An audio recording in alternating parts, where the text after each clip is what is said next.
All right, it says we're live. Hello, everyone. Welcome to the Seeking Context podcast. Fun week. This is Aviation Week at Seeking Context. I'm sitting here with my good friend, Jesse Smith, who is an airline pilot. And we are also joined with my friend, Mario Escalante, who is a corporate pilot. And my other friend, Julian Herman in San Diego, who is an instructor pilot in Cessnas for people that are just starting out their aviation career. And this is exciting. It's the first time I've had a co-host with Jesse. Not a co-host. And it's the first time I've had a studio audience. You are now. Our studio audience can come on, give me a cameo real quick. Nate Downing and Jeff Cannon are here with me. Glad that you guys could join. We're tuning in from Bozeman, Montana. And so for Thea and Amy and Lisa, the workshop on being better husbands went really well this morning. And we're doing breakout sessions this afternoon for how to be good parenting in the time of COVID. And Jesse, I really think I've seen some real growth. Thanks, Justin. From everywhere. So. Perfect. Anyway, so I just we're going to start. The structure for today's podcast is I'm going to just introduce everyone. Then I'm going to talk to Jesse about his career, and then Mario about his career, and then Julian about his career individually, and then we'll come back kind of for a roundtable about what's going on in aviation and tell some fun stories from things that happen in the course of a career in aviation. So just real quick, Jesse, introduce yourself and what you have done. All right, just a little background on me. My name's Jesse. I was kind of raised in South Texas and got accepted to the Air Force Academy and started after the Air Force Academy, went straight to pilot training, got out of pilot training. I had a DC-9 doing medevac, went 3 years in Japan out of Yokota Air Base, flew 3 years in Japan. Doing DC-9s. After that, my follow-on assignment was the E3. It's an AWACS airborne radar, and I did that at Oklahoma City at Tinker Air Force Base. Then I got a joint NATO billet, so flew for 4.5 years with NATO, which is actually it's kind of an interesting unit. Really cool situation there. It was totally integrated with all the different NATO countries would send pilots there. So we'd show up, and you might fly with a Turkish co-pilot, Greek navigator, and a German flight engineer. So we weren't flying with the U.S. Air Force. It was with a NATO billet. And you were in Germany then, right? And the base is actually in Geilenkirchen, Germany, pretty close to Cologne, if you're familiar with that area. And I did that for 4.5 years, and then I got sent back to Tinker, finished out my career there, and did another 7 years at Tinker, flying AWACS there, and did a few side tours, if you will, little side deployments. Got to go do some drone ops in Ethiopia and did that for about 6 months. But other than that, then I finished out my Air Force career and got hired by one of the big four airlines. And I'll interject here. Jesse and Mario, because of the personnel rules or whatever with large corporations, they ask their pilots not to disclose where they work, which is a mystery to me because I would want a company shouting, tell Jesse to tell them where he works, but that's their rules. So that's why we'll be cagey about where they work now, even though they can talk about their Air Force careers openly. So I got hired pretty much before I left active duty. I had a job offer, and I actually had multiple job offers, and went straight over to the commercial, and I've been flying commercial for roughly 5 years now. So flying on a 737 type airframe. Been doing that since about 2015. So cool. Mario, how about you? Yeah, coming to you guys from Aptos, California, near Santa Cruz on the Monterey Bay. So this is where I grew up. My wife and I both grew up here. Went to the Air Force Academy with Justin and Jesse, and the two audience members back there. Graduated and went to pilot training in beautiful Columbus, Mississippi with Jesse. We were there at the same time going through pilot training. And then I got my dream assignment out of there, flying C-141s out of McGuire Air Force Base, New Jersey, and did that for 3 years, flying all over the world, went to every continent except Antarctica. So that was a great introduction to international flying. After that, I got assigned to the C-5 and flew that out of Travis Air Force Base here in California. So that was great to be close to home again. And then after that, I ended up getting a assignment to Tampa, Florida at MacDill Air Force Base to fly the C-37, which is the military version of the Gulfstream, the G5. And got to fly Secretary of Defense, a lot of congressional members, senators, congressmen, 4-star generals and admirals all around the world. So that was a really unique opportunity to go do that. I left active duty after that, and that was a nice dovetail into flying corporate, which is basically the same airplanes that I was flying in the Air Force, the G5, ended up flying the G550 for a big energy company in the Bay Area, and did that for 6 years, flying all around the world into some pretty dangerous places. I would say sometimes more dangerous than some of the places I went in the Air Force. So that was very interesting flying. Along with that, once I got out of active duty, I stayed in the reserves and flew C5s, continued to fly C5s in the reserves for 9 years. So I did both concurrently corporate aviation and flying C5s, which was an interesting balance to do the military and the civilian at the same time. It was a very busy time, but it was very rewarding too. So after my time with Big Oil, I went over to another operation to actually stand up their flight department. And I was the chief pilot there initially, and stood it up from scratch, which is a very rare thing to do in the corporate aviation business. So that was very busy, but another unique opportunity to do. And I'm still at that company. I've been there for 6 years and really enjoying it. Cool. Julian, you're just getting started. Yeah, my list is not nearly as long as you guys, but yeah, my name is Julian Herman. I grew up in Los Angeles, California. I moved up to Santa Cruz when I was 18 to go to UC Santa Cruz, where I got my bachelor's degree. I traveled around the world for a year after college just to kind of find myself a little bit, and got a job straight out of that, working for Enterprise Car Rental. And in my time there is when I decided that I wanted to take the jump into becoming a pilot. And it was always in the back of my mind, but I really had that decision made once I was working for Enterprise. And been flying for 2 years now. Moved down to San Diego to learn how to fly. I went to ATP flight school out of Carlsbad. Finished the program in 1 year, coming out with a multi-engine instructor rating. So I'm a CFI, CFWI, and an MEI. And currently live in San Diego and have a job working out of Gillespie Field as a flight instructor. So working on getting those hours and right in the sky. All right, cool. So at this point, I'm going to take Mario and Julian off the screen. I'm going to have a conversation with Jesse, and you guys can just hang out, and I'll be with you in a minute. Great. All right. Okay, cool. So Jesse, Yes, you got recruited to play basketball at the Air Force Academy. I did. So I kind of, honestly, I tell people I kind of fell backwards into aviation. It wasn't a huge, growing up, it wasn't a dream of mine to be a pilot. I just kind of fell into it. I would say I was above mediocre high school basketball player. Finished my high school career in North Carolina. How tall are you? I am right around 6'4", 6'5". So I got recruited by a couple smaller schools, and then I got this recruitment from the Air Force Academy, and I'm like, this sounds pretty cool. It's a really good school.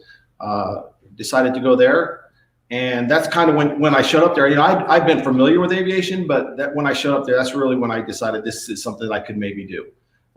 And so 4 years there really was not something that I grew up as a dream to be an airline pilot. So that's kind of the background. Cool. So you had a pretty rewarding Air Force career, would you say? I said, yeah, it was a very good career. I had a lot of fun. I got to do some stuff that a lot of people would never in their lives imagine the Air Force would set you up to do. I think one of the coolest things I got to do was fly with NATO, just because not many people get to fly in a totally integrated international environment. There's a lot of people I know. There's some of the F-16 guys will send you over to Denmark, some to the Netherlands, and it's usually one-off that gets to do that. I know that the KC-10 guys have a international exchange with the Dutch. But you get to fly only with the Dutch with this. This day, I mean, when I was with NATO, you'd show up and it was totally integrated. And I think all the members that were there was U.S., Canada, Germany. The Brits had one guy there. The Dutch, the Danes, the Turkish, the Greeks, the Portuguese, the Spanish. So we had all those member nations there. So you could show up on any given day, and you'd have a Portuguese guy flying with you, a Spanish guy flying with you, and it was an interesting kind of delve into crew resource management and how you can really need to how SOPs are become extremely important when you got people who don't have, I would say, a very good command of the English language flying with you. You have to really base yourself on SOPs and some other stuff. But that was one of my highlights there. Standard operating procedures. Standard operating procedures. So I remember. So I did. So career-wise, I got to do the job at NATO. I did a really fun thing in the start of my career, which was flying medevac. So I got to fly. That was when you were in Japan? In Japan. So they basically took a DC-9 and cut all the seats out and refitted the oxygen system and had it set up to where they could fly either passengers or patients. And it was really set up for medevac. And so I got to do some really interesting things on that. That's pretty cool. Doing a lot of, one of my most memorable ones on that one was I got launched off on an urgent mission to go pick up a guy in my squadron whose wife, it was his wife, and she was going into premature labor. So that was kind of cool. You actually got to fly something for your own squadron. But that was so I got to do DC-9 medevac, which not a lot of people got to do. And then I got to do a joint NATO billet, which was not a lot of guys get to do that. So I would say cool. Did you make friends like when you were in Germany? Was it integrated in a way that you made friends the way you do in an Air Force squadron? Yeah, with the locals from all the other internationals. Yeah, we had I would say he was Italian, and he had flown C-130s out of Pisa. Was their big C-130 base, if I remember right. But he was married to an American girl, and her and my wife became friends. And so we'd go to their house all the time. So yeah, we had a lot of, the international people did kind of stovepipe a little bit where they would hang out with people that they knew. I think that was a lot based on the fact that the language barriers, sometimes when you get into a social scenario, you rely more on your language and what you're comfortable with. But we had a lot of international friends. Cool. It was cool. Got to meet, and I still have friends. That was always a hard thing when you go for your security clearance and they ask you to disclose all your foreign friends. It took a while, because I had, people that I met from Turkey, Greece, and all these different countries. So yeah, we did. That's cool. So you said at the end of your career, your Air Force career, you had a lot of job offers when you were like looking at the airlines. Yeah. I applied to FedEx, UPS, and then all the majors. I applied to American, Delta, United, Southwest. At the time, some of them were hiring, some of them weren't. You kind of, you could come out of the military with the best resume there is, but if this airline's not hiring, you're not going to get a job there. It's just, that's the way it is. At the time, UPS wasn't really hiring, and FedEx was hiring just a little bit, and American wasn't hiring at all. So, but yeah, I did have multiple job offers. Right. And did you look at corporate, like where Mario went? I actually talked to Mario about corporate. And he steered me away from he already had his job? Mario had been out for a while, and I talked to him about it and asked if it would be a good idea. And Mario did you can ask Mario later, but he did everything he could to steer me away from it, saying, saying that it's a tough life. You know, you got to get on with a good corporate division to start off with. Mm-hmm. And if you're not on with a good corporate division, there's a lot of requirements to be on a beeper a lot, and your schedules are never the same, and it can be a little harder on the family life. So, right. Well, what is it like at your current job, like your day to day or your typical month or week? So let's just I would probably say pre-COVID, you know, because everything's changed since COVID. But pre-COVID, you know, I was just getting to the point. Everything in the airlines is seniority based. I started off based out of a junior base, and then I got a senior base a little closer to home. But it was a senior base. You kind of play this game where you're playing with your seniority. So I got to the point where pre-COVID, I was just about to the point where I could hold weekends off, and you kind of have to give and take. So I could hold weekends off, probably 3 weekends a week, a month off, and I could have a set schedule. So in the airlines, we call this having a line. So there's 2 ways to do this. You can have a line, or you can be on reserve. If you have a line, that's basically saying I have a set schedule. I know what my schedule is going to be for the whole month. Or if you're on reserve, you don't know what your schedule is going to be. You know, I'm on reserve these days, you know, right. Whatever, you know, I'll be on reserve Monday through Thursday this week, maybe next week, Tuesday through Friday. But you don't know what you may do something that day. You may not. They may call you. They may not. It just depends on, you know, the airlines, like anything, have to have the ability to flex in case someone, you know, gets in a car wreck or gets sick and can't come to work. Right. So prior to COVID, my schedule was just about to the point where I was holding a line, and I was holding weekends off, and I could just about get rid of night flying. And would you say that it's a lifestyle that you liked or that you do like? Let's talk pre-COVID. Pre-COVID, you know, you're talking about the airline lifestyle. Was that for me? I guess so. It's a hard lifestyle for me. It was hard to, you know, in the military, we got used to this thing where, you know, at least in the E3, you would deploy for 6 months at a time. And so before you deployed, you could get everything in order. You could make sure all the, you know, everything you needed to do was done. And then you could just walk out the door and be done and just go deploy. Airlines is a little bit different. You're 4 days here, 3 days home, 4 days gone, 2 days home, 3 days gone, 6 days home. So it's a little bit more sporadic, and you deal with things a little more chopped up and segmented. But it's still hard. Being away is still being away, you know. Right. Well, would you say that Fia and the girls are like, you're gone a lot in the military, but you're gone a lot intermittently now? Right. So the difference was they could mentally prepare themselves, and they knew I was going to be gone. And then when I was home, I was home. The difference now is you're gone, you're home, you're gone, you're home, you're gone, you're home. And so you deal with things the best you can when you're home, so that when you do have to leave in 4 days, the launch mode, you know, all the things that you need to take care of are taken care of, you know. Right. So the pay's good. The pay's very good. But it's for people who can't handle that sporadic schedule. It's very hard, you know. Yeah. And I know a lot of people. And what's interesting is a lot of people, once they get to the seniority that they can do this, they start bidding out and backs. So they start. When I say bidding, they choose that. That's what their choice is. So they'll try to, you know, out of let's just say, an out and back would be leaving maybe Dallas to Seattle and back to Dallas, and that's your flight for the day. And then you come back to your home in Dallas, and you spend the night, and you're at home. So is there a point in your career where you could do all out and backs and be home every night? Yes. You have to be senior enough. Those go very high, okay, seniority wise. So, all right, cool. All right, well, I'll bring Mario in.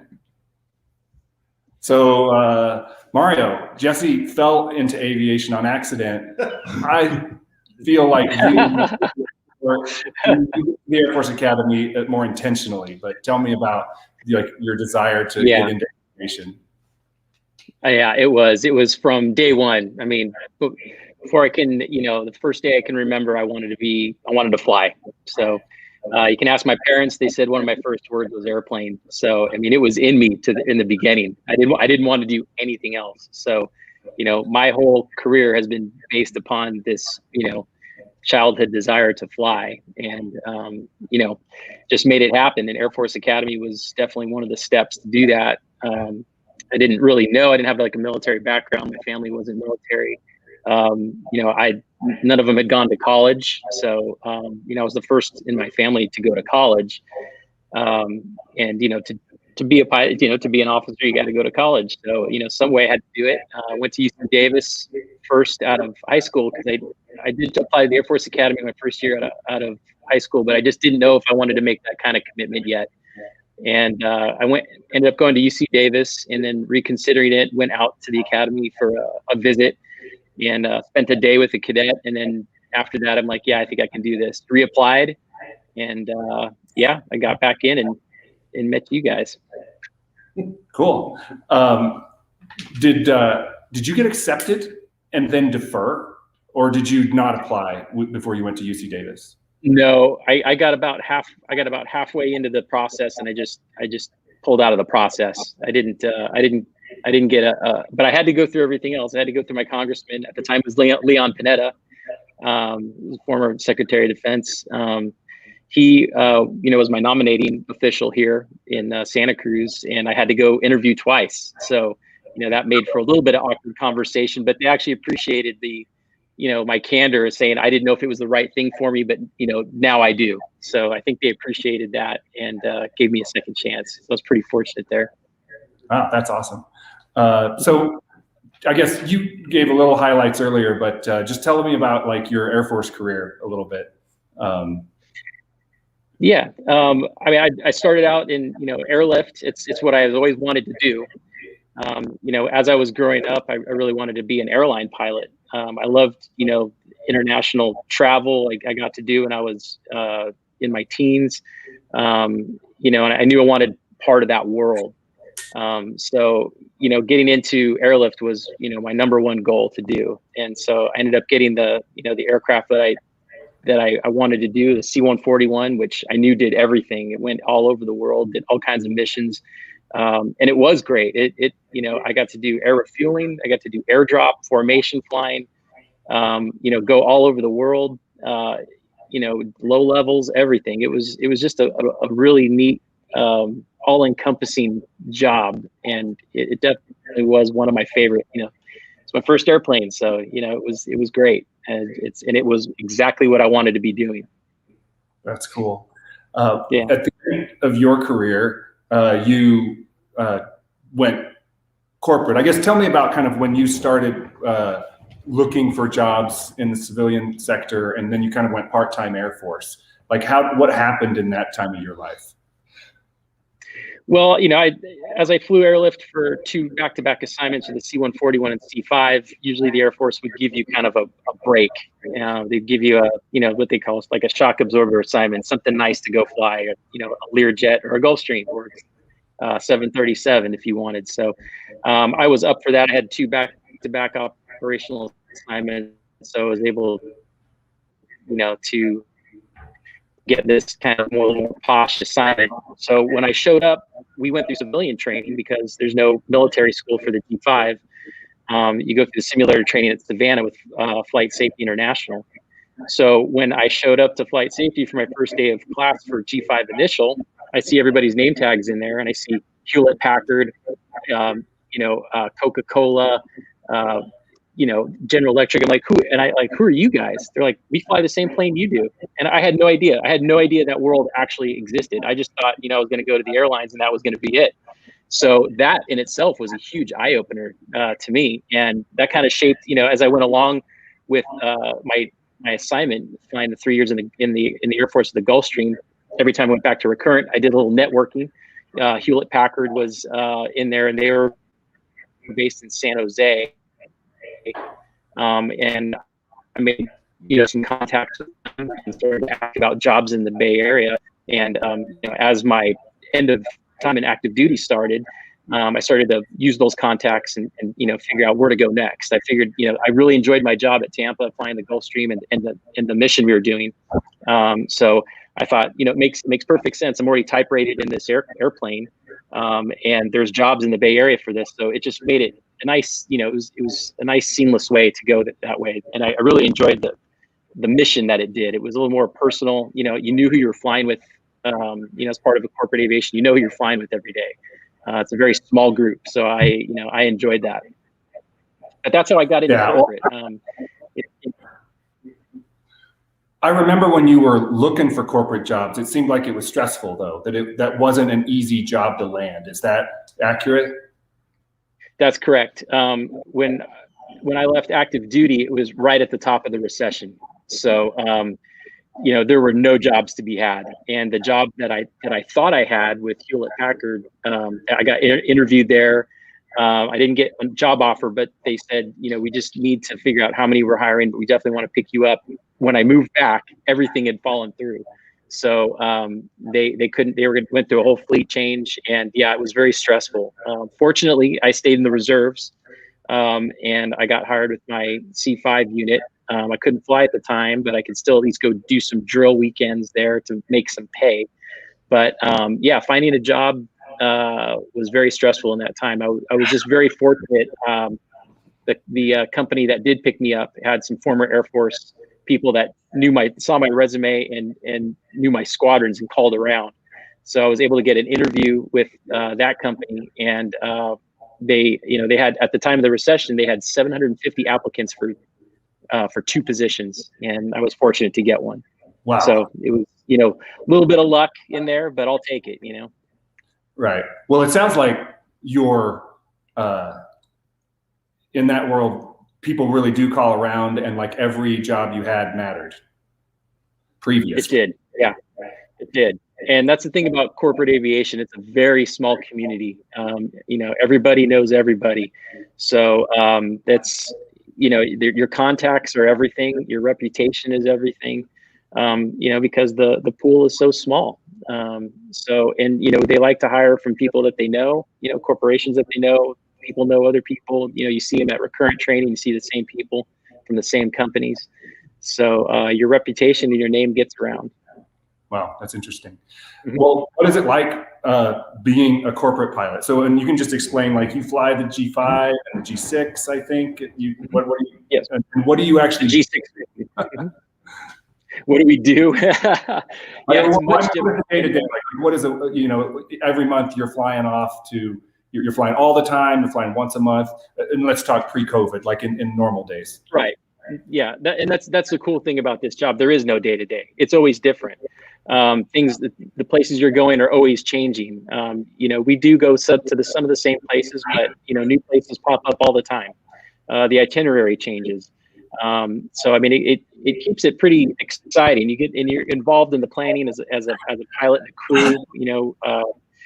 And it really is a different world than the airlines altogether in that way. You're much more involved in doing the day-to-day operation of the airplane. You're in charge of getting everybody training. We have one person who schedules all the training. We have one person who keeps up on all the publications.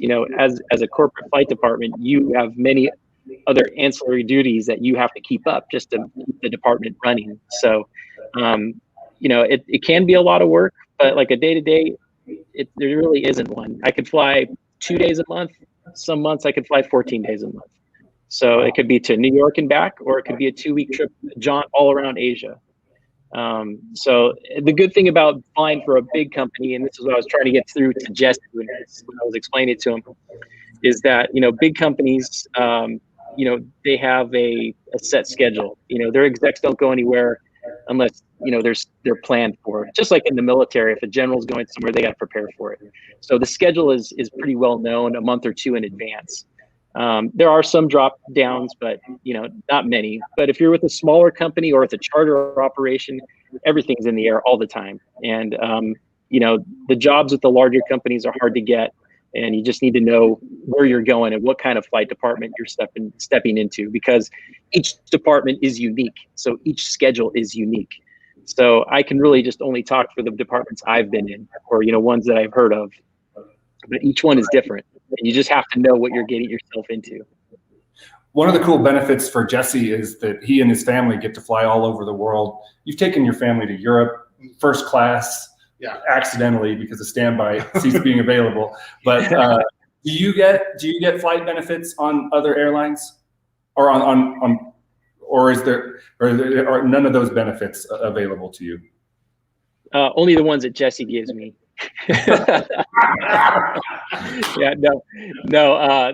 We fly a lot of commercial, so we rack up a lot of points. If we fly overseas, we fly business class, and so we get a lot of hotel and airline points. And if we go somewhere, I mean, family members aren't allowed to ride on corporate aircraft, but some are private owners. Some private owners actually allow that.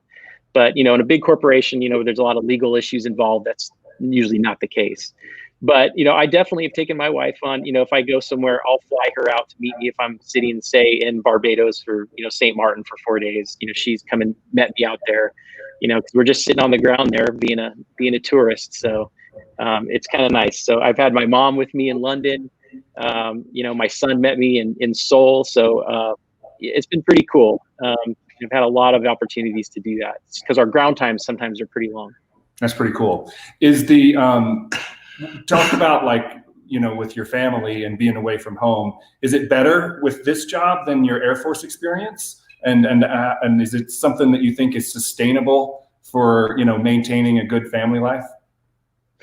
Yeah, I think, what I'm doing, I definitely know my schedule a lot more than I did in the Air Force. The Air Force was tough. Especially flying airlift. You could be gone within, 12 hours notice, you're gone, especially during the height of all the wars. We were just on alert all the time, and you never knew when you were going to be back. I could be gone, your orders are cut for 3 to 4 weeks. So you could be back in 2 days, could be back in 4 weeks. You never knew.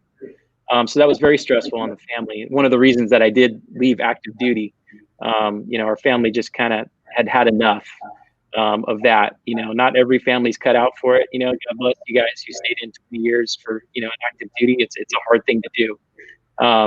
So this job, going to this was a lot nicer. And in the reserves, you're a part-time military person. You make it as busy as you want, which is kind of nice.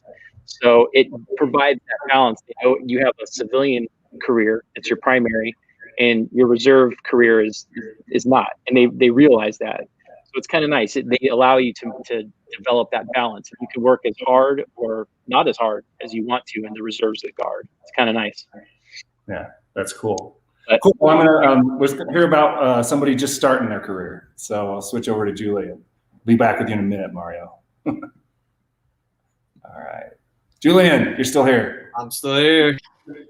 All right. Well, you started your career. I remember in March, did you have a job? I can't remember exactly that, COVID ruined everybody in the world's life.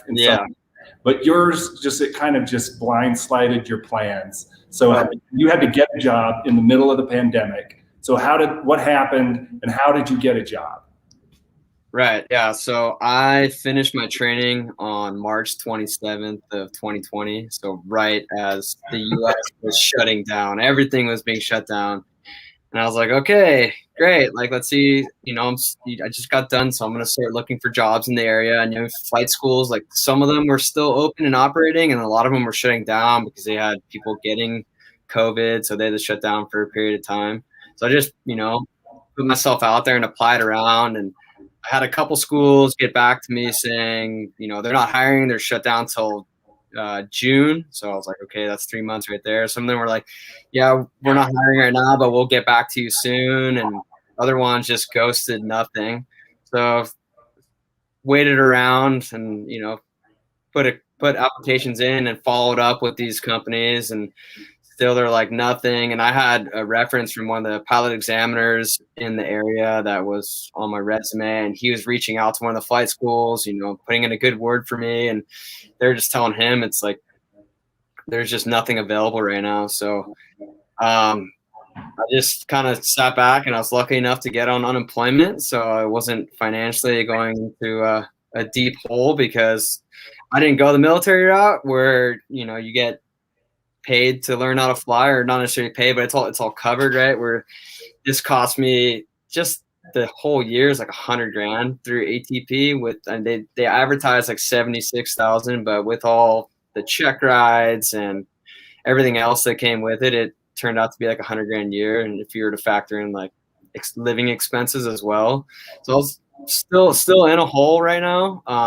But 1 week, it was like later on into COVID. So it was like late September.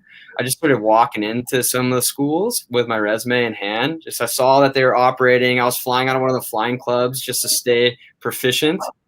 And one of the flight clubs or flying schools, the one that I'm hired at now, they took my resume and they're like, yeah, I think we might have something for you. And they hired me within like a few days. So I was really happy. Door to door, handing out your resume in person. Yeah, handing it like during the pandemic, I was walking in with a mask and stuff and being, courteous. I was just like, hey, looking for a job. I have this experience, and they'd seen like when I'd finished my program and everything, so I'd been kind of out of the game for a while, but I was staying proficient and flying as much as I could afford, just based on government pay, and yeah, they hired me within a week, which was awesome. And they're saying they're getting like 50 to 100 applicants a day. Like all these flight schools are getting hammered with applicants because so many people were out of work, or all these flight instructors that had been at 1,500 hours and they're just about to go to the regionals, like instructors that I knew from ATP got sent home from their training going to SkyWest, and now they're out of a job and, probably still aren't even back in there. So it's very, very competitive, especially in San Diego, just being a desired place to live. So I started like thinking about other options of moving, and then I got this job. So I was happy to land it. And I wasn't getting a lot of hours, like maybe like a few hours a week, just one student who wasn't flying that much. But I was like, it's better than buying the hours right now. So I was just happy and felt very fortunate to get the job. And right. Yeah. How many hours instructing do you have now? I've got about 40 of dual given, and I got hired in October, so it's been pretty slow. It was just about to start picking up.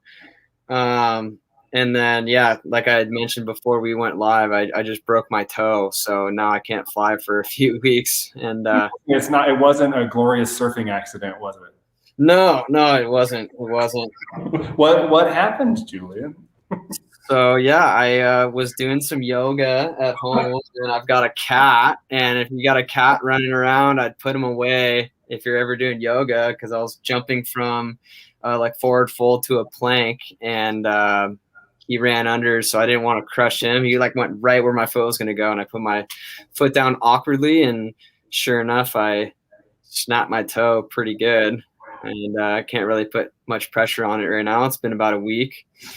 So yeah, I'm out. It's been a roller coaster of 2021, because this company that hired me within a week, actually like first week into 2021, they're like, we're letting you go, because they were supposed to have like 10 new students come in January, and all of them got pushed back until later in the year just due to COVID. They either weren't allowed with visa purposes, or their country wasn't leaving them, or just who knows what. So everything was being put on pause. So they're like, yeah, we're letting you go. Luckily, I was teaching a ground school at the time. So I was just teaching an instrument ground school. And I was like, hey, can I finish up the ground school with these students? I only have like a few more days.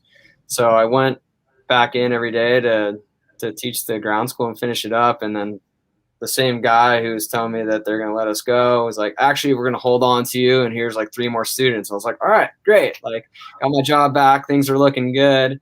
And now toe bust. So I'm that's rough. And you're going to be out for a few weeks, maybe? Yeah, I'm hoping I can be flying again in like 3 weeks, but we had to disperse all my students because we didn't want to put them on pause just because, I have an injury. They're here to get their ratings as fast as possible. Some of them are just Part 61 looking for their PPL, and the others are 141. So they're from Korea and they're trying to get their is that a crowler? The wait staff is being very, very helpful around here. much needed. So yeah, the other students just had to keep up their training, so they put them with other instructors for now. And I'm just hoping that these new students that were supposed to be coming in January will be here by mid-March or beginning of April, right when I can get back in and maybe get a couple of those students, because they didn't fire me right off the bat with this broken toe. So right. Well, so talk about how your job works. Like it sounds like you have one student if you don't break your toe, and you take him through the whole program yourself. Yeah, so this school is part 141 as well as part 61. So they get a lot of foreign students coming in, mainly from Korea, but there's a couple students from Mexico and Europe as well. And those students are usually coming in on like a career path program. So they start with private pilot, and then they go to get their instrument, and then they go to commercial multi-engine, and then they'll get their comm single. And some of them will go on to become a flight instructor to build more time, or some of them will just go back to their country and go straight to an airline that they have a contract with. And then there's part 61 people, like they take in anyone because they're struggling to hold on themselves as a company, just because they lost so many students and they're supposed to be getting new students coming in. So they're like, all right, we'll take 61 people, we'll take 141, like whatever, you know? So yeah, depending on what they're training on, like I had a guy that they gave me just as a commercial single engine add-on. So he's already a commercial pilot. So all I had to do was train him up on some of the single engine maneuvers, and he was ready for a check ride. Or as if they give me a 0-time private pilot, I, start square one with a little ground school, and they get given like an online ground school that they can do, just get ready for the knowledge test, as well as just get a little background and flying and aviation knowledge before they hit the sky. And I definitely preach that to them, to like get a good background before you just get in a plane and start flying, because that's going to be overwhelming already at first. So it's like good to have a base. But yeah, just depending on where they're at with their training, I'll start from there and get them ready for whatever they're looking to achieve, whether that's a private pilot or get their instrument rating or you name it. I'm certified to give multi-engine multi-engine instruction as well. I haven't used that certification since I got my multi-engine rating, so definitely we need a little brush up on some of the multi-engine aerodynamics and just flying a multi-engine plane, because pretty much all I've been flying is Cessna 172s and Piper Warriors. So yeah. What do you clear on an hour of flying cash? Like I assume you aren't making quite the salary that Jesse is, but I'm just curious, like how difficult it is to kind of make ends meet. And I've heard that it's pretty slim pickings at the start. Yeah. For me, it's been pretty tough, because I just get paid on my hours of instruction given. So I can charge for ground time as well, pre and post flight, but it's $25 an hour. Just for the time flying. So you can imagine if I was only putting up 10 hours in the week of flying, that pocketing $250 cash, which is not super sustainable, especially living in San Diego where rents is pretty expensive. So I was hoping to start pushing and getting some more hours, but right now I'm grounded again. Cool. What is your goal, if your long-term goal, or do you know, for like long-term career path in aviation? My current track and goal has been to get to the 1,500 hours and get to the regionals, and then go from there, unless some other opportunity that was just too good to pass came my way. I would take that, like maybe like a private jet job with like a single client, or if a corporate company came around. But obviously for the corporate job, it's who you know, right? So my path forward's been definitely regionals and getting to one of the bigs eventually. And so, like pre-COVID, what was your estimated time to get that 1,500 hours? How many years? I was planning to be by March 2022, be 1,500 hours. But now it's definitely pushed back about a year. I was hoping by the time I turned 30 that I'd be getting at least the regionals, but looking more like 31. So about to turn 29 in a week, and so old. Yeah. So I got plenty of years to fly. I just it's just testing the patience a little bit, and it's all right. I'm been patient, and it'll come. It's just definitely ready to get more hours and get there. Yeah, I'm sure. Cool. I'm going to bring Mario back in. And now I'm just kind of interested to hear from all of you about like what's happening with COVID and what's going on in your industry. So Jesse, what's happening with the airlines? Well, from the airline standpoint, it's no real mystery. There's not a lot of flights. So basically all these different airlines, these major airlines are running at about, my understanding, right about 50% of pre-COVID. So obviously if you had X amount of pilots and your schedule now is 50% of what it was, you have half of the normal, so they've taken a lot of the flying and I would say diluted it, so I don't know really much. I think since March, I should have counted these up, but I might have flown 7 trips since March of last year. Wow. Yeah. And you've been paid. Well, yes. We have people in the shop. The audience is The studio, there's a gate in the studio audience. Yeah.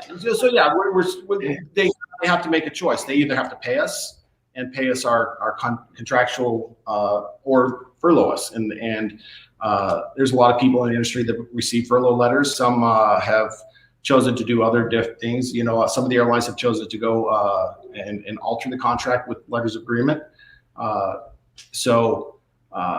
But yes, overall, it has been diluted drastically. I think the prognosis is much, much better. Across the industry, I know American, Delta, and United, this was their big time anyway for retirements. They were about to hit an American had already hit it because American had their demographics were much different, but they were having natural retirements anyway. So in the airlines, part one, for the commercial airlines, you can only fly till you're 65 years old. So there's this natural progression where you force people out of the industry, right? At 65. Well, so they can program this out, and United, American was hitting a lot. I think Americans was bigger. United's is further down the road, but Delta's is like 2 or 3 down the road, 2 or 3 years down the road, where they're going to start retiring 600, 700, 800 people a year is what you're going to see retiring. So that was kind of a natural shock absorber to the industry. But then we also saw many of the airlines offer early retirement to people. Most of the people who took that were probably 62 or older. You didn't see a lot of 60-year-olds taking that. So that just kind of pushed that bell curve a little bit, accelerated it a little bit. But overall, not a lot of flying.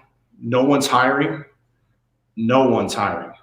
So once again, it doesn't matter if your resume is great, if you have, so as what you're doing is you're kind of equated to a logjam, so you got a lot of people who are building hours at the regionals, building hours in the airlines. And once this logjam opens up, there's going to be a lot of hiring coming. That's my prognosis. I think that the prognosis is good for someone like Julian, but what it did is it shifted his timeline to the right. Significantly. Personally, I don't think it's significant. I think it's a year to 2, 1 or 2 years to the right, is what I think will change, because those natural retirements are going to eat out a lot of people. They were predicting a huge pilot shortage coming in the next 10 years. Obviously, things have changed. We'll have to see what the industry does, how it bounces back with business travelers, because the bread and butter for most of these airlines is their business travel. I would say, with the exception of Southwest probably has more leisure than business travel. Yeah, that's interesting, because like the things in the business world are everybody's realizing you don't have to travel. You don't even have to go into work. So there could be some structural shifts. It could alter there. Things, right? But I also talked to a couple of people. My brother-in-law, for one, works for a major tech company, and where he basically goes out and sells a lot of these infrastructure things. He goes, he's very lucky because he doesn't have to travel right now. But he goes, his prediction is, as soon as someone starts traveling, I have to travel, because business has always been done face to face, and the people who can if you can sell something, you can sell it in person better than you can on Zoom. Right. So we'll see how the natural evolution of it is, but it has changed the market a little bit, because people are realizing maybe I don't need to do this meeting in person. But we'll see what happens. I think that's the big question mark, is what will happen with the business travelers. I think short-term wise, we're seeing an increasing bookings across at least what I'm not privy to this knowledge, but I'm seeing, when you look at the load factors going on right now and how many flights. I was in Chicago yesterday at O'Hare, and it was busy. It was packed. Chicago was packed. During I think I went through I went through Houston Airport during the pandemic, and it was a ghost town. Denver, and it was a ghost town. But they're starting to come back. I was in Denver not too long ago. It was packed. Chicago yesterday, and it was packed. Cool. So that's encouraging.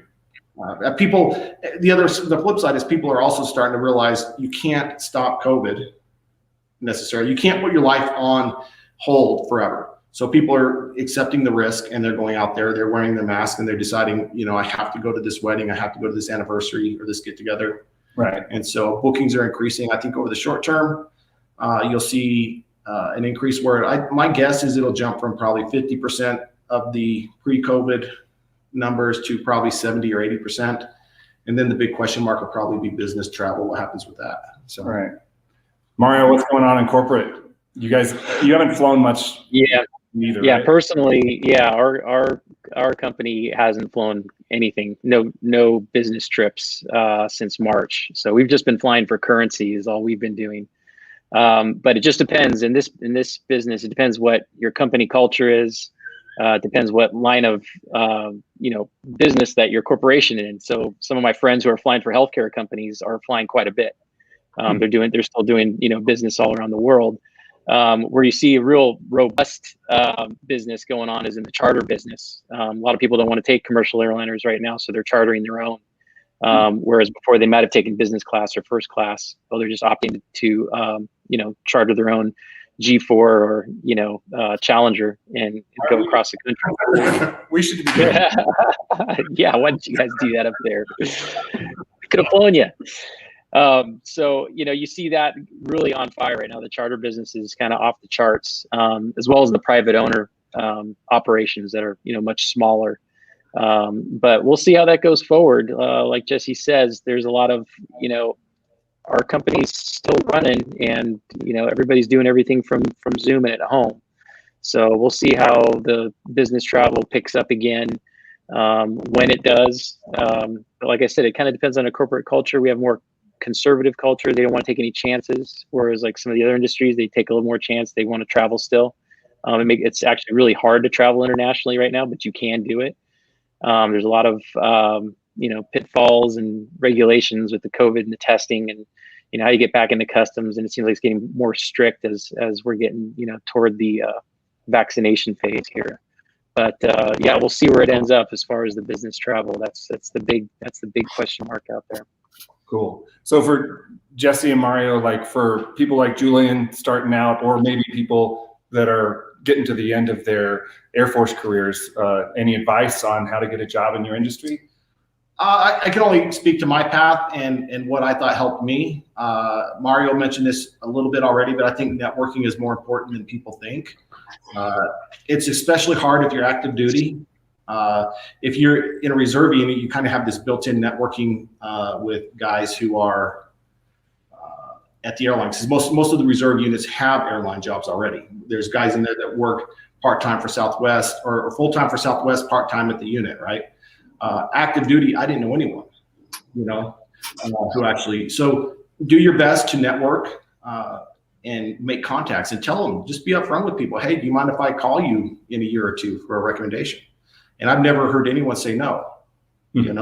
I always felt like when I was first getting out, I kind of felt like it was a bit of like I was putting an imposition on this person to write me a recommendation. But then after going through the process, I realized I needed 17 people to write me recommendations. I now owe it to the next group to write them recommendations. Is it really 17? Well, I mean, I knew 3 or 4 guys at Southwest I called up. I knew 3 or 4 guys at Delta that I called up, So at most of the airlines, internal recommendations are more valued than external. So, I mean, as I applied for all the different airlines, I was calling up anyone I knew. And so I probably called up 7 people from each airline to get recommendations for those airlines. You know, I called up people I hadn't talked to in 10 years. And they were all great. They didn't give me any problems. They just said, hey, this is what it's like in my airline. I think that you'd fit in well. And sure, I'll write it. Here, I'll send you the link. This works for somebody that everybody likes. Yeah, I mean, you know, have never had a Class A mishap. You know? What about corporate, Mario? Is it the same thing? Just you got to know some people, and how do you get in? Yeah, I'd say it's even more so. I mean, it's you really have to know somebody, probably within the department itself, to get at least an interview. That's usually how it works. A lot of time, most corporate departments already know who they're going to hire next or who they're going to reach out to. So, at least in the bigger corporate departments. But yeah, it's just getting that networking done. Just try to talk to people. Try to get tours of outfits if you can. If you're recurrent with somebody and you say, hey, can I come take a tour of your facility? That works really well. But yeah, right now there's a lot of pilots on the market. And if you're not typed in the aircraft that the department has, it's hard to get to get a job there. It doesn't mean it can't happen. I've seen it happen before, but the airlines drive everything. So like Jesse was saying, when the recovery comes, once the airlines start hiring again, we'll start hiring again because there's less of a pool to pull from. So right. Our set, our industry is also driven by the airline industry as well. They kind of drive everything because they're the big hiring, mechanisms in aviation. The other thing I would say, Justin, too, is, and one of the things I thought made a big difference for me to get hired, I had my applications out there for probably 3 months. You go through an online system, and finally this conference came around. It's called Women in Aviation, and I thought it was kind of abusing the system, to be honest with you, to go to a Women in Aviation conference. And I showed up there and realized that there were probably 100 women and 4,000 men there trying to get jobs. Really? Yeah, it was really it was weird, But you actually, this is the one time where you get to go to these. I think the way Women in Aviation worked was you got to have 3 airlines that you chose that you wanted to sit down with. I sat down with Southwest, Delta, and United, and it was a 2.5 minute, I call it an elevator interview, right? Mm-hmm. If you were on an elevator with someone and you could talk to them for 45 seconds to 3 minutes, it's a binary interview. Do they like you or don't they? And mm-hmm. then they go and pull your resume out of the bin, and then they look at it. I went to Women in Aviation. I had Delta called me within 3 days, Southwest within a week, United within. So that conference mattered. It mattered. Wow. And there's a couple different ones. There's Women in Aviation is a big one. I think it's OBAP, Organization of Black Airline Pilots, and there's one more that I forget the name of it. So, but those conferences, this is your chance to do direct. I think the Delta guy that I talked to was the number 2 guy in charge of hiring at Delta. Yeah, I didn't know that at the time, and I'm glad I didn't, because I probably would have been a little more nervous. But this is your chance to actually interact with someone who can actually pull your resume out of the bin of the 10,000 resumes. I think at the time that I went to this conference, that United was saying they had 10,000 resumes on file. FedEx was saying they had 12,000. Mario was saying he got 2 out of 700 applicants. Well, you're trying for 20 out of 10,000. The reality is not all the people who put their applications are 100% qualified, but this is your chance to interact with them, and they pull your resume and they look at it. And those things matter too. So I would recommend going to one of those when you think you're actually competitive. Don't waste the money to go to one of these conferences if you're not competitive. But as soon as you are, start going to those things. They matter. Were the women pissed that there's 4,000 men there? No, I mean, it didn't seem it didn't seem to, I was once again, I thought I was abusing the system. But everyone said, no, you have to go to these. You have to go to these. And that's the truth of the matter is you have to go to these conferences, you know, and some of them are just, some of them are for military. Some of them aren't, you know. I would just recommend, you know, talk to some other people that have gone to these conferences and see what they think about it, you know. But yeah, it was weird. It was different to go there and to a women in aviation conference and see no women. There were 4,000 guys there, and Air Force. Yeah. Julian, you got any questions for these guys? Yeah, well, for all you guys, since you were in the same Air Force class, what do you guys train in Cessnas when you first started flying, or did you have what plane did you guys fly in when you learned? Oh, yeah. Go ahead, Mario. We went through we had a very unique type of Justin and Jeff, they were glider instructors there at the academy, so they had a lot of flying background while they were there. For us, we all went through flight screening in what was called a Slingsby Firefly. The Air Force called it a T3, and it was a new program to move away from the Cessna 172s, a single engine aerobatic trainer. And that's what we kind of, that was our introduction, took us all the way to solo. And then with a check ride at the end, and going through a whole acrobatic profile, basically the same thing that you would see in T-37s when you went to pilot training. So it really prepared us well.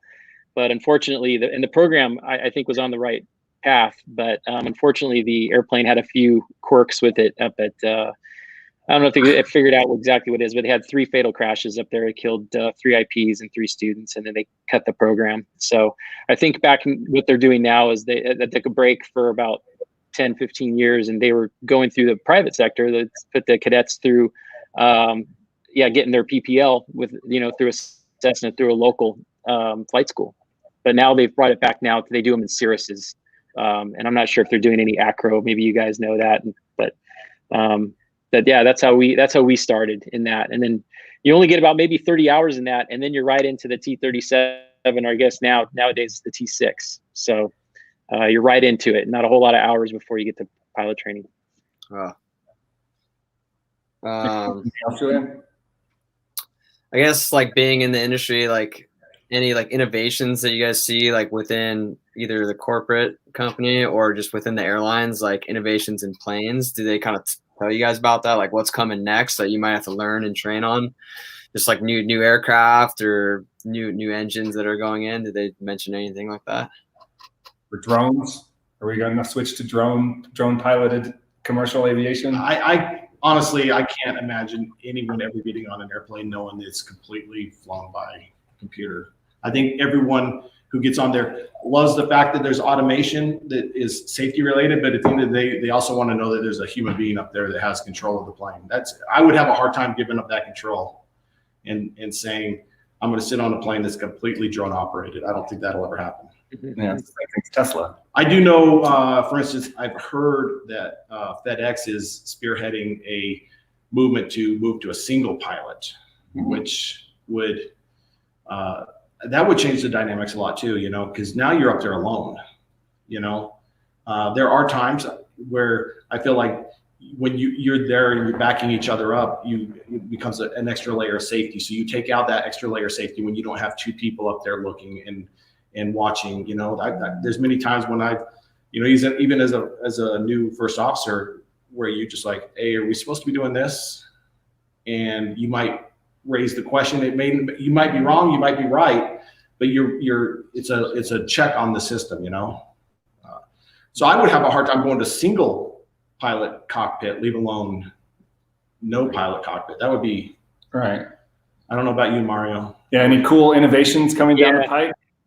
Yeah, just to address Julian's question, in order for us to like see what the new technology is out there, that's up to your department, and it's up to us as a department to figure out what the new technology is. That's where we're all involved with NBAA. It's a National Business Aviation Association conferences. We go to those yearly. It's up to us to keep up with, what's happening in the industry. So, it's really upon the department to figure out what the new technology is and what's out there. So we're constantly involved in a lot of, different, nowadays it's, with chat rooms and, before we go to industry conferences all around the country, we'd spread that around the department to figure out what is out there. And then we go up to our, our executives and say, hey, this is what's out there. This is what we think where we need to go. So we kind of drive that ship, and it's up to us to figure out what the new technology is out there. As far as like drone stuff, I don't think that's coming anytime soon. I can see probably like in cargo or military applications, it'll probably become, that'll probably come first is my guess. But it will take a while, I think, for the flying public to say, hey, no pilot up there. I mean, I can't say it's not going to happen. It only takes a couple generations. I mean, we don't think once about getting on a tram that doesn't have a, at the airport that doesn't have a driver up front. I think it'll happen eventually, but probably not in the next 2 decades, I don't think. Yeah, cool. So I want to close out with war stories, fun things that happen in aviation. There's always something that goes down. And so I guess I'll start with Julian. Like you've had been flying for 2 years now, right? 2 years, yeah. Any fun, interesting, scary stories from that time that you want to share with the group? Well, flying down here in San Diego is definitely really busy airspace, especially for general aviation. I haven't had any like too close, like, near mid-airs, but some closer calls and just kind of being spooked, like, being in the middle of like a steep turn or something, like, oh shit, there's a plane going by right there. I'd say like war story for my general aviation career so far, the worst has just been for my CFI check ride. We outsourced a DPE from Georgia, and he was only doing the check rides out of Riverside, which is an airport I've flown in and out of before, just on IFR flights, but never like, taken off out of their VFR and going to like their practice area to do all the maneuvers. So I went up the night before and just kind of learned the airport and the airspace a little bit from the other instructors. Still didn't go fly, just I didn't have the money to buy a flight. And spent the night in a Motel 6 in downtown Riverside, which isn't the nicest area. And just nerves were already going for the check ride, just being my CFI initial, and it's a big one. A lot of people don't pass it on the first go, and of course, like I get woken up at like 2 a.m. to one of the other people in the Motel 6 screaming at someone trying to break into their van, and it's just super loud like the whole night. I was like, oh geez, this is not looking good. Like got like about 3.5 hours of good sleep that night, and I had to be at the airport at 6, make sure the plane was all good and everything was set up for the check ride, and end up going up flying with this guy. Luckily he did most of the flying, because it was like for the CFI check ride they'll do some of the flying for you and just see how you instruct through it all. But it's at this Lake Matthews practice area, which I had never flown in before, and they have their own little frequency for the air-to-air for all the planes to be talking to each other there. And of course, it's over a small little lake in Riverside area, and there's about 4 or 5 planes flying around there. And the DPE was maybe like an hour into the flight. He was so over how busy the traffic was just from doing our maneuvers and stuff. He's like, oh, just go back to the landings, you're good. So that it was a huge relief when I got done with it. I got my CFI, because I had that terrible night of sleep before, and I was just a wreck. And the traffic in the area kind of helped me a little bit get the check ride done faster. So yeah, that's cool. Yeah, I remember the stress of pilot training, because in the Air Force, no matter how well you were doing, they always said you're never more than 3 rides away from elimination. If you had 3 consecutive failures, you're out of the program. And I just lived in fear for 13 months that I was going to wash out of that program. So I feel it. Mario, what about you? You've flown all over the world, corporate, Air Force, done everything. There's got to be some fun stories. Yeah, I got a bazillion. I guess a funny one. I was a brand new aircraft commander in a C5, and I got this trip handed to me that was kind of high visibility. The C5 is like a giant. cargo. Yes, big cargo plane. Yeah, it's massive. It's the largest plane in the Air Force. And we were taking 70 doctors from Andrews Air Force Base in DC to Uzbekistan, in Tashkent, Uzbekistan. So it was a big program that the State Department ran. So they had the deputy secretary of the State Department out there for the first ceremony, as well as a whole bunch of other congressional folks out there. So with all these doctors. And we were going to have to fly this stuff nonstop. We were full of just medical, probably about 100,000 pounds of medical equipment. And these 70 doctors are going nonstop from Andrews to Uzbekistan. So that required an air refueling over Scotland in the middle of the night with 2 KC-135s. So it was a lot to plan. And we got there with the first KC-135 tanker. And we're doing our air-to-air refueling, and it gets pretty bumpy back there. And the passengers sit in the very back of the C-5. So the tail jumps around quite a bit back there because you have a lot of bow effects between the two aircraft. And you sit backwards, and there's no windows, and it's a bunch of civilian doctors that never flown in a military plane before. So this is it takes about 20. We had 2 tankers, and it had to take 90,000 pounds for each. So it's about 20 minutes per plane to air refuel. So about 40 minutes total. And so we're almost halfway done with the first one, and the first doctor in the back just lets loose and projectile vomits on the person and seat in front of them. So, oh my God. That one, you can imagine what you see. I mean, it's a small cabin up there. Not a lot of airflow. It's already hot. It's hot and cold, and so you guys have seen Stand By Me, right? Where they have that scene where someone pukes and then the other person pukes. So all of a sudden back there, we have 10 people puking in the back, and it's getting so bad. There's the troop compartment and the flight deck are separated. They're not connected because they have all the aircraft equipment between the center of them, but the smell is going down into the cargo compartment and coming up into the flight deck now. So now we're smelling puke up front, and people are starting to almost get sick up front, all our crew. So I get done with the first air refueling, I'm flying it, and I get off the tanker, and Mildenhall Air Base is just underneath us in England. And so I'm asking the loadmasters in the back, I'm like, hey, do we need to divert to, are these people going to be okay? Because this guy threw up and passed out. So I said, you guys got 60 other doctors back there. Someone tell me what's going on. So, in the meantime, we're running out of air refueling track. We have to get it done before we hit it. And, otherwise we can't continue the trip, and we'd have to divert to get gas. So, as I'm waiting to coordinate this, they finally stabilized the one guy who's passed out. He said he's just dehydrated. So they strap everybody in back there. And in the meantime, I was going to do a seat swap and have the other guy air refuel because it's pretty fatiguing, but we didn't have time for it. So I had to go. I was still in the left seat, and I had to go up and get the second tankers full of gas. So I ended up spending 45 minutes on the boom at night, no moon in the weather, air refueling for 40 minutes. And I think I got done. My flight suit was soaked through. It smelled like puke, and I'm like, I'm out of here. And I just took a nap after that. So that was enough of that for that flight. And we still had another 7 hours to go to Uzbekistan. Oh my God. God damn it.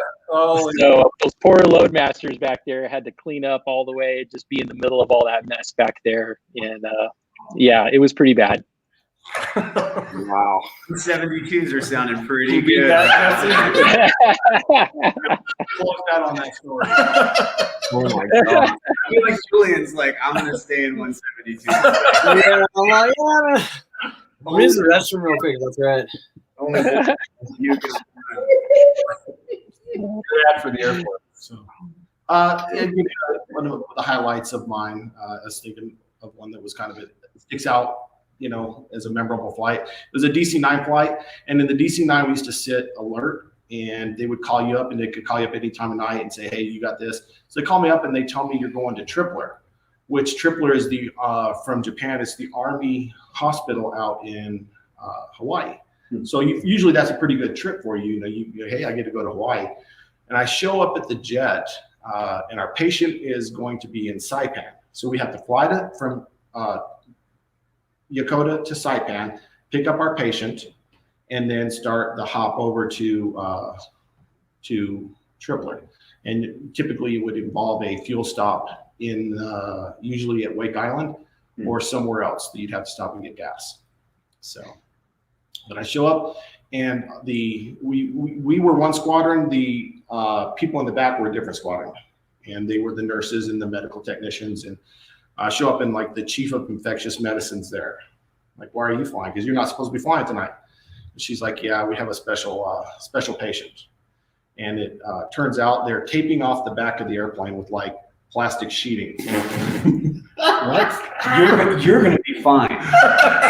with duct tape, because the patient we had was actually coming out of the island of Tinian, which, if you're familiar, that's where the airplane actually took off with the nukes to bomb Japan. Yeah. And this guy had been, it was a State Department mission. He wasn't actually military, so the State Department got involved because he had a flesh-eating bacteria that had mutated or morphed, or it started off as a venereal disease. And so likely story.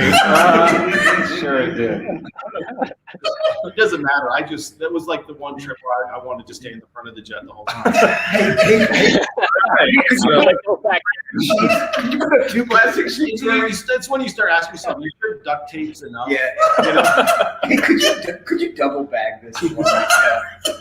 So that was one that stuck out in memory wise, was taking a guy with a flesh-eating bacteria. It started out as a venereal disease. That started. You can imagine where the flesh eating was going on. No, I do not want to imagine that. And so we took them out to Hawaii. So that kind of sticks out as one of my. Those do sound like memorable experiences. So, Julian, Ella will probably be pleased that you are no longer thinking of an Air Force career as a potential next step. It's not fully written off, see how this year goes, but yeah. We know people. All right. Well, those were good stories, and thanks everyone for joining me and sharing your stories about your careers. And good luck. Sounds like the world will get back to normal eventually, and then everyone will be hiring, and we'll all live happily ever after. Thank